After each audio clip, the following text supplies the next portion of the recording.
Did you look around, Melissa? Did you see all of these people here too? Super impressive. So I wanted just to share some thoughts with you. Before I get into what I actually prepared, a couple things came up.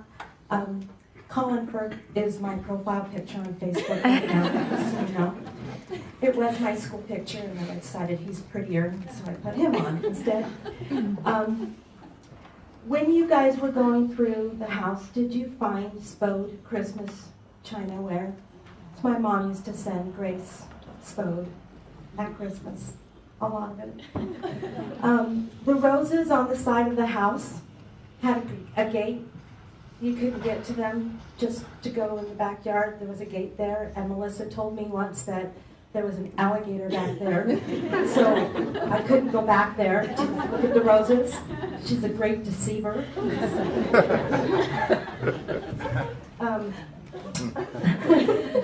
I have more. Okay.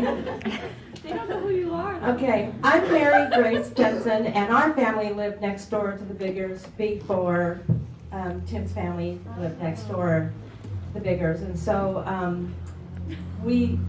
anyway, I'll tell the story so you'll understand. So I've known her and Billy, our entire lives, and we have a lot of memories.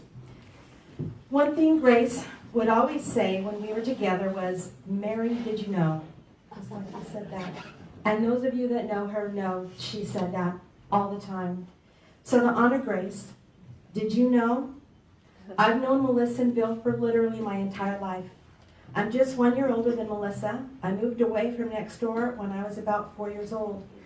That could have been the end of the story, but for Grace. Some of my family's earliest memories of the Biggers include someone who shall not be named who used to sunbathe naked behind the garage. No,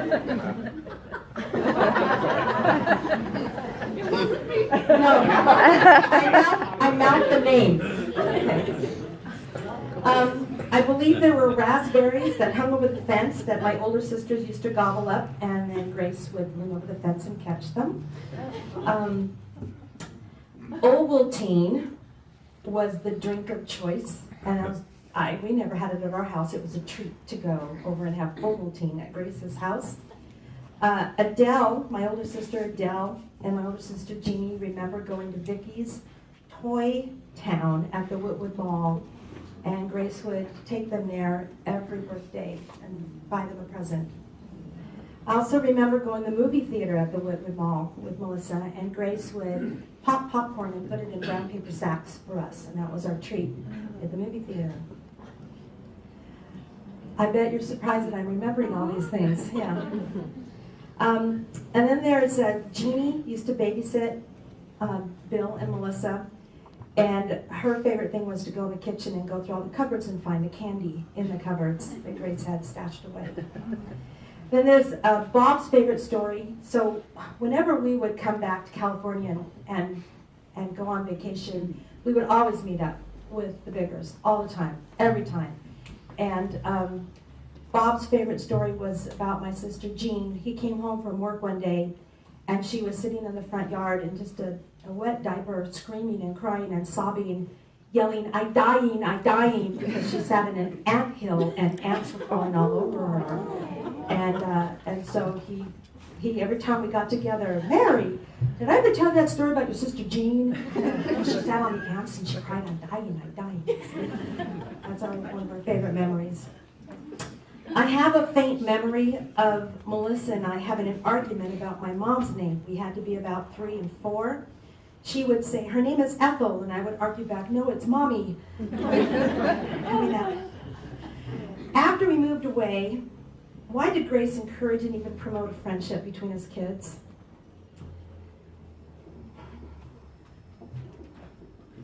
Many people move away and forget those in the past. But for some reason, she felt strongly about keeping our friendships alive. My mom was busy with 6 kids, so I can't imagine she was always bringing me over to their house, yet I remember being there all the time. I have a lot of memories, and one of my earliest memories, I remember Bob with a pipe, So if you know Bob for a long time, you knew that he had a pipe. He would show me Christmas cards from his Navy pal, Thomas S. Monson, who's the president of the LDS Church. And he was always proud to show me that. I'm a member of the LDS Church. There were birthday parties for Melissa, and she would get girl stuff. I was a tomboy. She was a girly girl. She'd get dolls and tea sets and that little wind-up record player that had the records with the big grooves in it. And we would go into her room, and I remember singing along to Burl Ives, all the songs of Burl Ives records.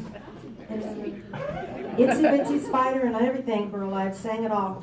At sleepovers, Bill and his friends would come and spy on us. And Melissa and I would pretend to be fashion models with our fake cameras, and we would pose and take pictures, and then we caught Bill at the door spying on us.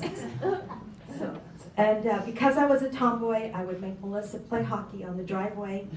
We would wear roller skates and use brooms for hockey sticks and a coffee can lid for the puck. And then there were the vacations. Grace always included me in the vacations. She educated me without me knowing. We went to the California missions. We went to the beach. The best vacation was San Clemente, by far.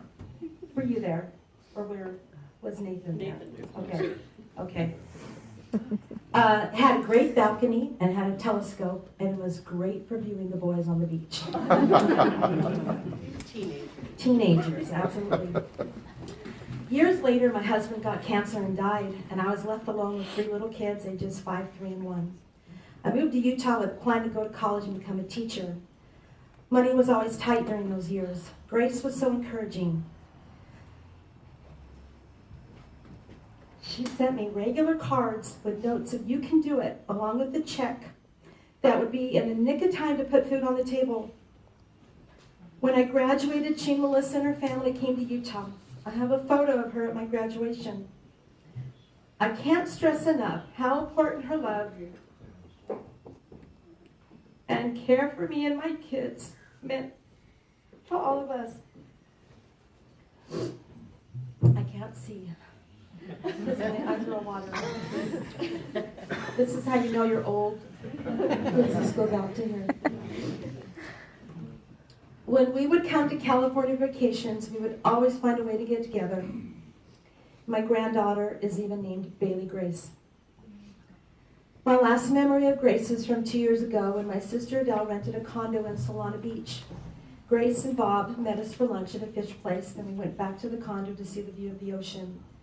I took a picture of the two of them, Bob with his grin and Grace with the ocean breeze ruffling her hair. A perfect moment in time. I can't ask her why it was important to keep me in Melissa's life. I'm grateful she did.